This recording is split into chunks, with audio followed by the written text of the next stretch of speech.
Hey everybody, welcome back. Here's our next job. This is a 72 CB175. She's a runner, but she needs a little love. Let's go ahead and give her some and get right to it.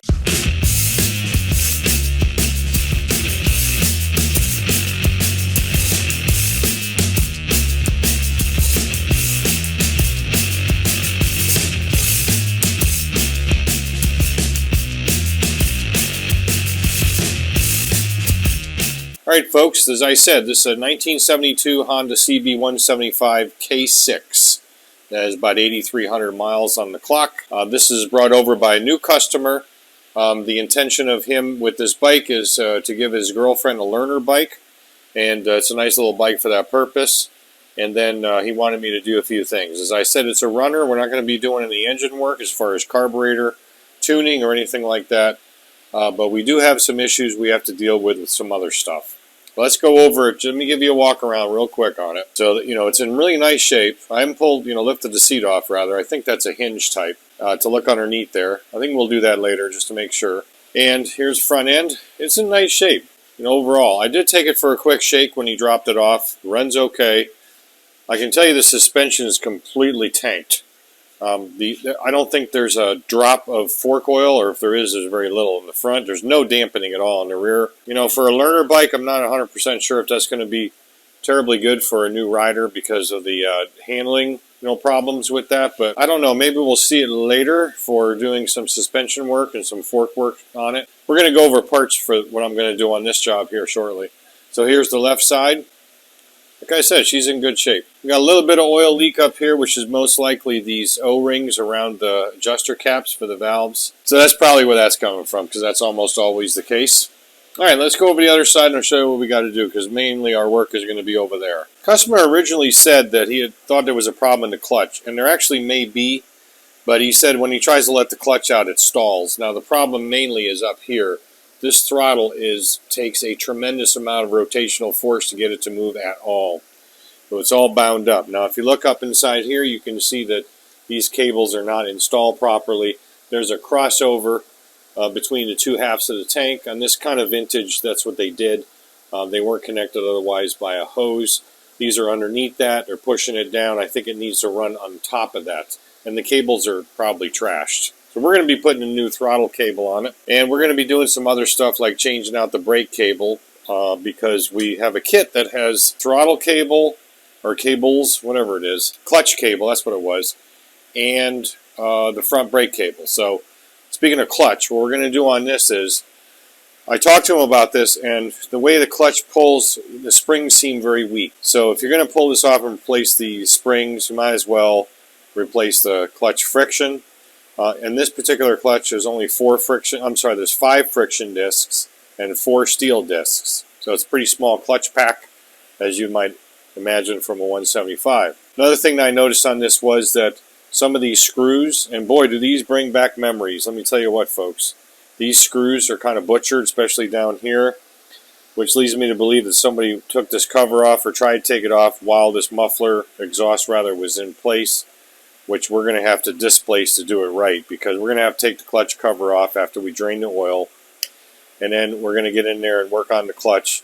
My objective is to replace the friction material, clean up the steels. These do not have a screw-on type oil filter. What they have essentially is a centrifugal oil slinger dealio that separates the particulate from the oil, and that collects in an area that goes through a little filter screen. Naturally, I got a gasket kit to replace the clutch cover gasket, and I've got some other doodads to finish this out. One thing I did not order, I may have one that fits as a donut for the exhaust, but we'll take a look at that one when we take it off. We got to get this out of the way. So, exhaust, brake, the, what is this called? The foot pegs, there you go. And then we'll be able to pull the clutch cover off. Put you in the stand, we'll get started on that, we'll take all that stuff apart. This is the gasket kit. This is, these 2 items right here, the clutch parts and the gaskets, are from a place called Common Motor Collective.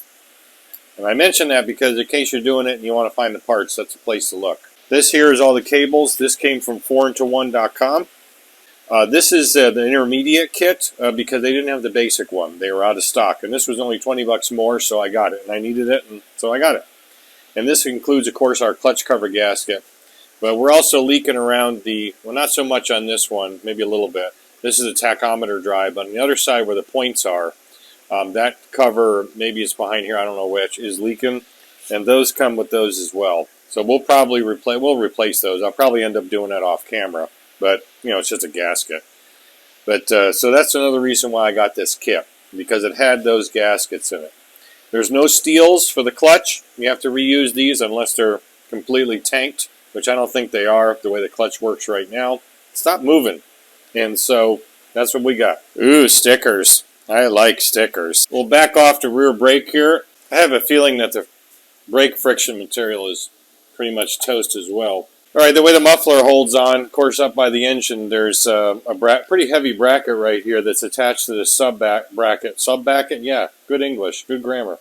Sub-bracket, which is attached to one of the engine mount bolts. So we're just going to take these two out. One's a 12, one's a 14. I'll just loosen them up for now, actually. Then we'll loosen this one up. But we have to get the rear brake off first, and why am I having trouble with this? The footrest, foot pegs, all right? So we'll get that off. The bolts, this is a unit construction footrest, typical on these old Hondas. So it's just a big thing that goes across, and the left one and the right one are on the same, you know, big bar, bracket, whatever you want to call it.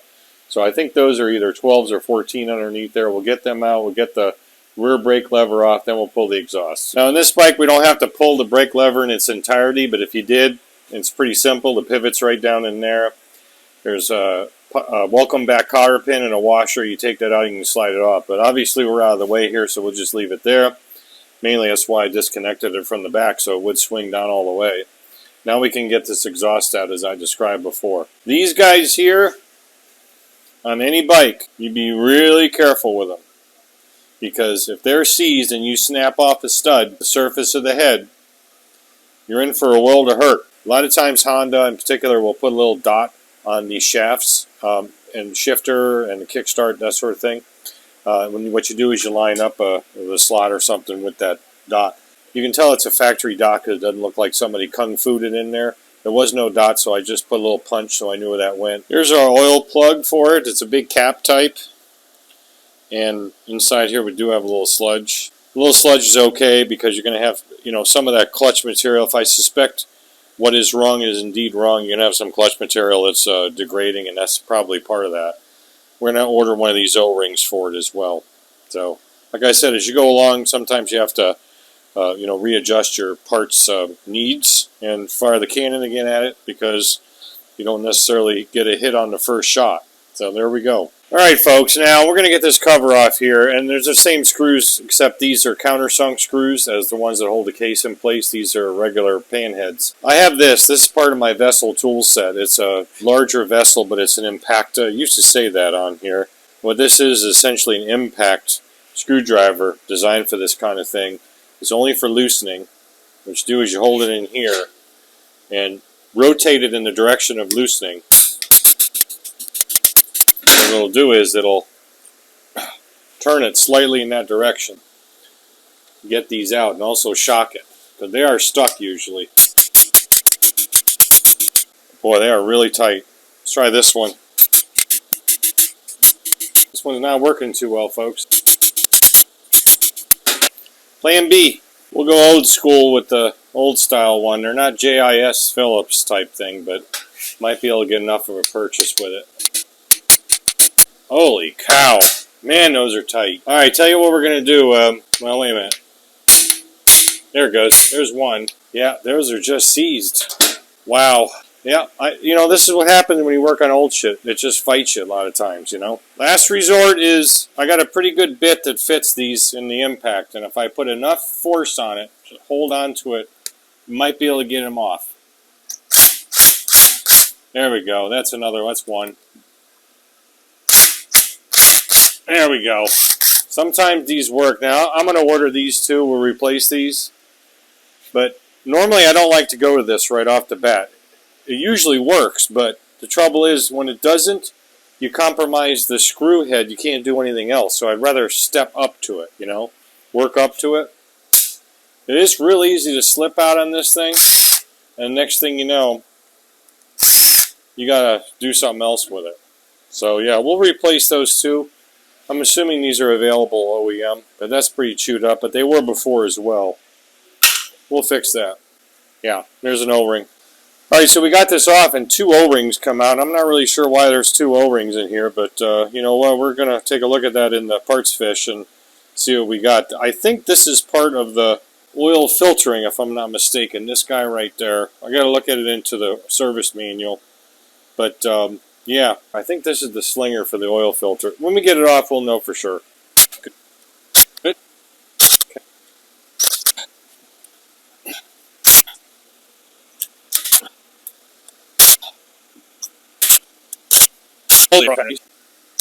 All right, good.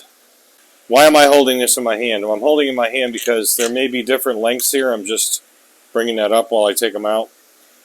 I kind of know how they look when they go back in, but if you want to, you can label these as to where they go. And sometimes it's something people will do. Let's take another one out and see if it's a different length. For example, right there. Well, we pull some traction on it. Most definitely there's dowel pins in here, so the thing's going to lock up is those damn things. The way it's rocking. See how it's rocking? Rocking right from there. I really, really don't like sticking screwdrivers into mating surfaces like that, so I'm going to avoid that if all possible. Okay, almost. Come on, baby. Gasket's hanging up now. There we go. All right. Yeah, there's only 2. There's one here. You see how rusted up it is. That's the upper front, and right back by the fill. Not fill Rizzuto, but the fill back here. You gotta watch this too. These springs, once they're off, whatever holds them in, probably the case, can go poing. So we don't want that to happen. We'll just kind of keep our eye on that. It shouldn't come out. These usually go. They don't go into anything. It just rests up against there. I don't want to take that out if I don't have to. This is the oil slinger deal, definitely. I'm going to look for this screen, which I think is right here. I think this is the screen you can pop off on the oil filter pickup, because I don't usually, well, not usually, a lot of times on the Hondas it's built into the cover. But there's the spot right there. You see that spot? That's the spot where you're going to have an accumulation of shit. Because that's where the filter is, this little screen. We'll look at that later. I've been looking at this oil filter screen down here, and I checked it with a mirror. It's actually clean, so we're not going to mess with it. I don't want, you can take this out. You got to kind of distort it and pop it out. I don't want to take a chance of cracking it.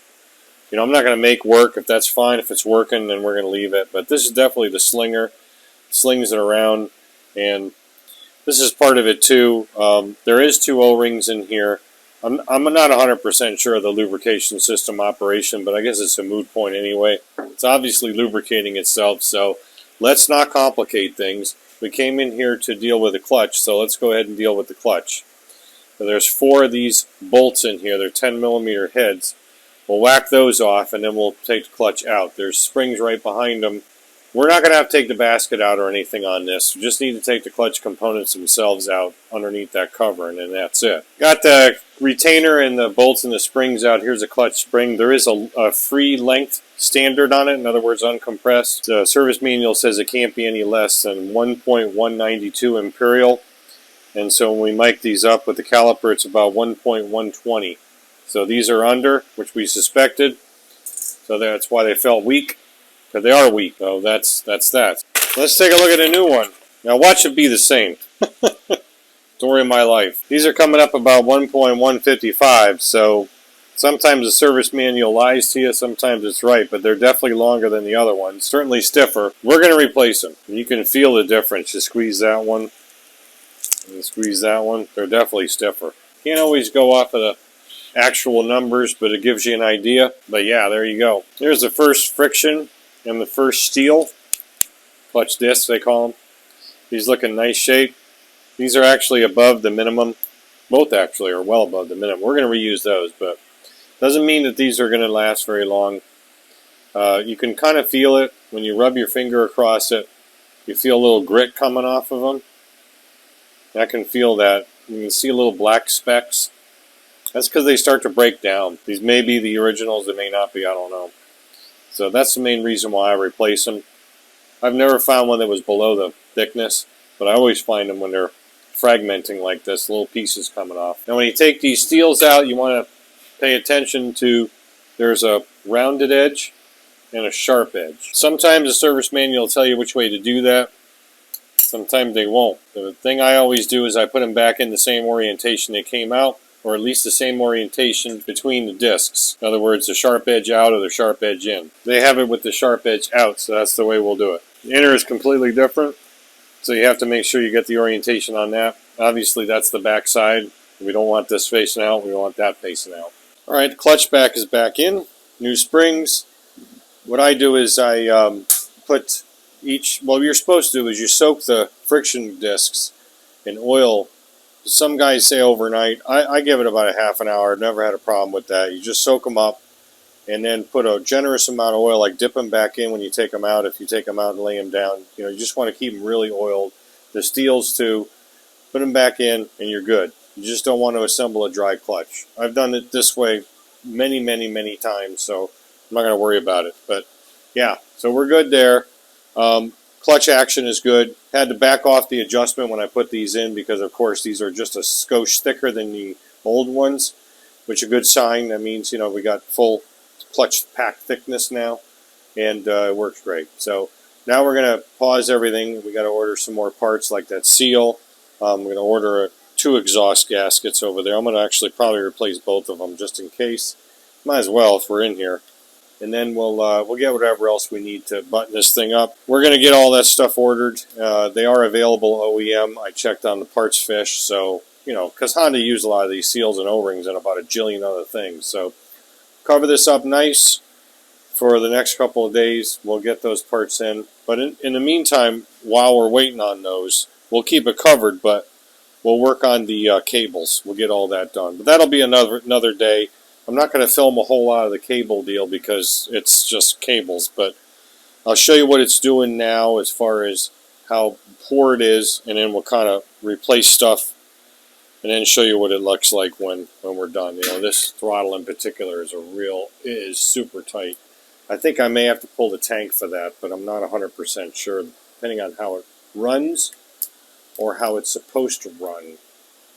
So we'll figure that out another time, but oh yeah, and I'm going to go ahead and get some O-rings for these guys too, probably 4 of them. That way we can replace those if necessary. Might as well do it while we're here. You know, they're cheap, and you know, exceed the customer's expectation is my mantra here. So let's cover it up, and we'll get back to it and fire the video up in a few days or whenever we get back on this, and then we'll finish it up. Oh, I wanted to mention one thing on these. These are M6s with a 10mm head bolt. Now, if you look at the torque spec on this into foot-pounds, you get about 6 foot-pounds is the torque spec. I never ever use a torque wrench on these. They're real easy to snap off or strip out them standoffs on the inside the clutch basket where these thread into.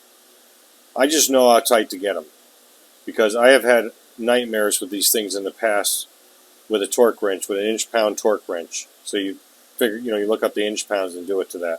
I just know how tight these need to go because I've done a bunch of them. If you want to get a good quality torque wrench and do it, that's fine. I don't use them on the small fasteners. It's too easy to snap or strip them.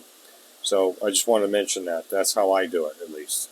Hey folks, day 2 on this CB175. What I'm going to do is I have to pull the tank. It's just going to make it easier to snake the cables through for both the clutch and for the throttle on both of the carbs. The way it works is there's a single cable that bifurcates into 2. That goes into each of the 2 carbs. And I don't like the way this looks. This does not look routed correctly. And there's a big wire tie around kind of suspending it, kind of like a sling. That doesn't look right. The other thing that doesn't look right is, this is interesting, the lack of a circlip and just a piece of, I don't know, paper clip or something bent around in there. We'll fix that. That's the connection for the choke or the enricher. And there's a couple other things too. So right now I'm draining the tank out because there's that connector. There's a connector tube that goes between both sides of the tank. It runs underneath the frame rail, or the main frame spine rather.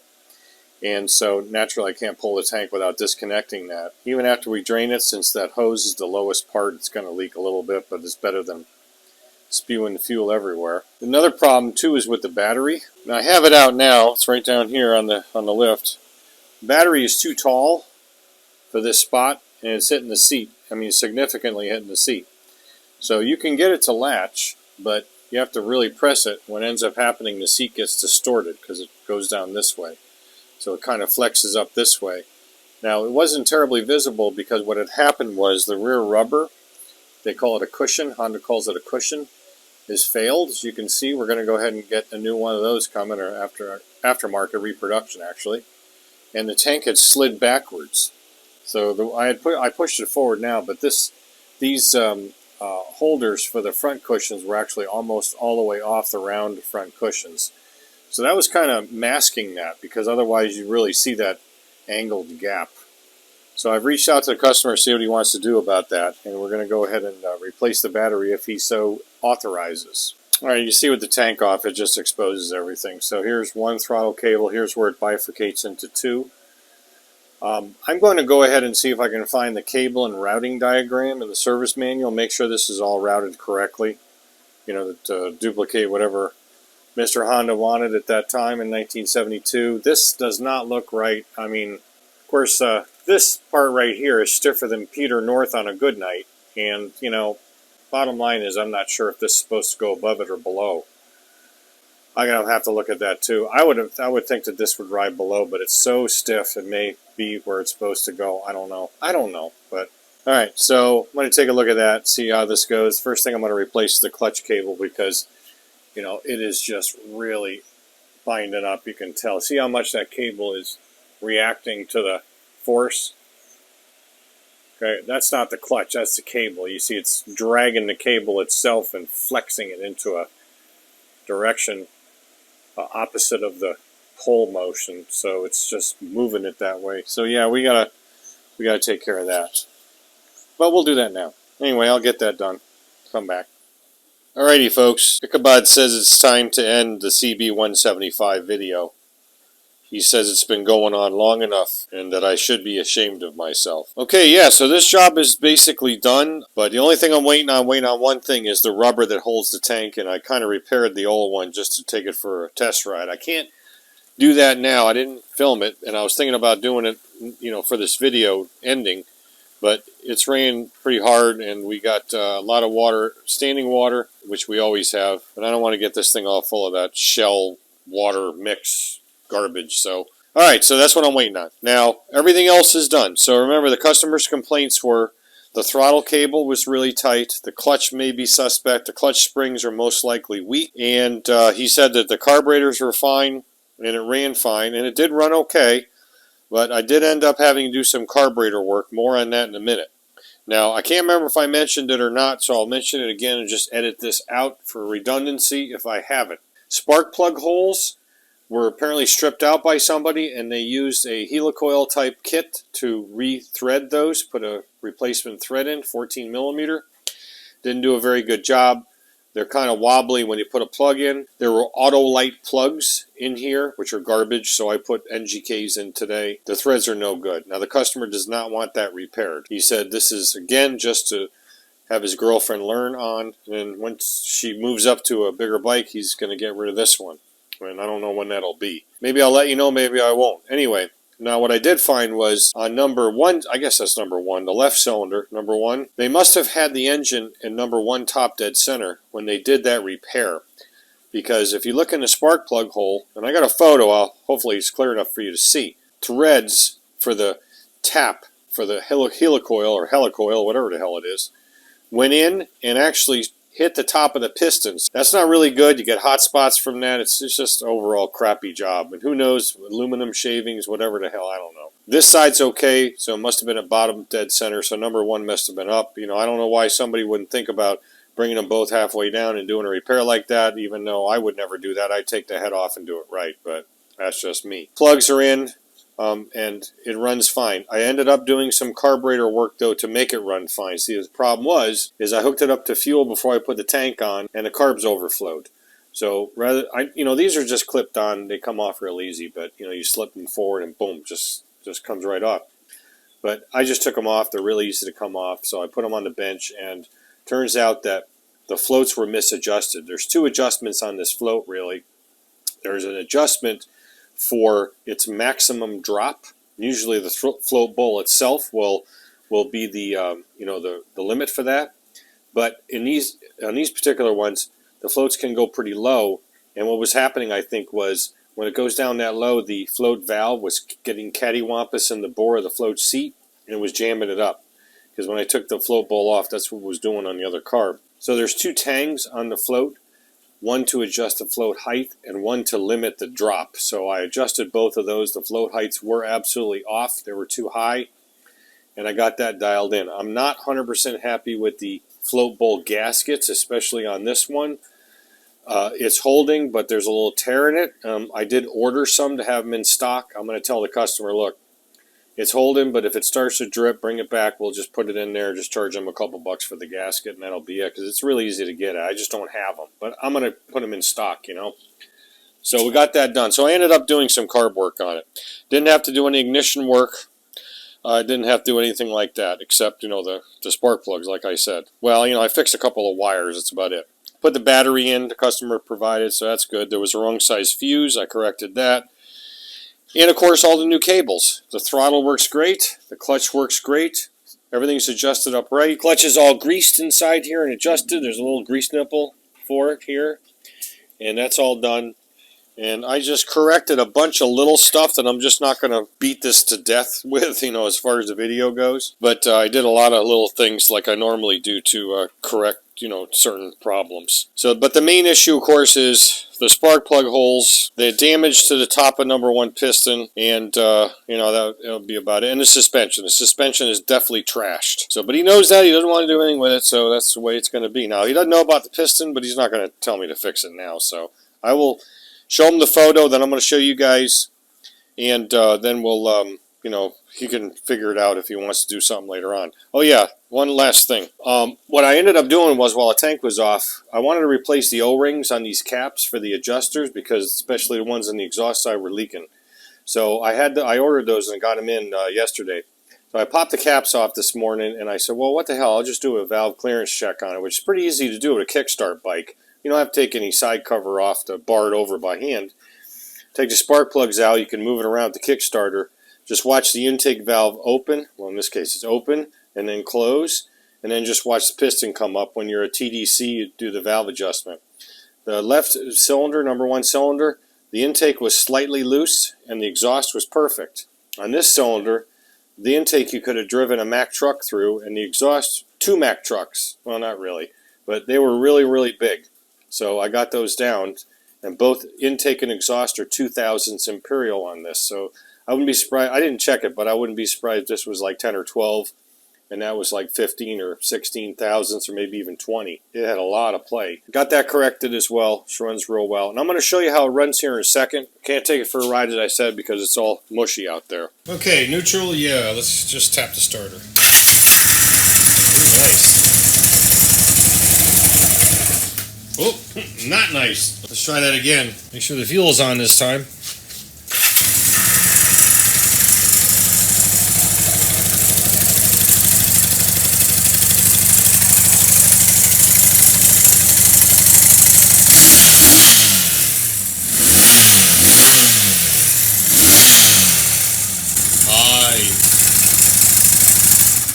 Ichabod approves. This is just a video of some fun stuff. Nothing earth-shattering. Nothing like, you know, the VFR or something like that, where we tear it apart and do a first start and a first ride, or the Valkyrie or something. I wish I could have taken you for a ride, like I said, but I can't. But yeah, nice bike. Runs good. I think it'll serve his purposes well. And it was fun working on it. I like working on these old things. This is definitely right in my wheelhouse for a 1970s bike. So if you like what you saw in this video, don't hesitate to like the video. Give me a thumbs up. It helps the analytics. Doesn't cost you a cent. And it lets me know that you like this kind of content. And then Ichabod says that you need to ring the bell and you need to subscribe to the channel. Yeah, my sentiments exactly, buddy. And then you get notified when I put more garbage like this stuff up. So until next time, guys, always remember, don't just repair, restore. Thanks for watching. Catch you on next video.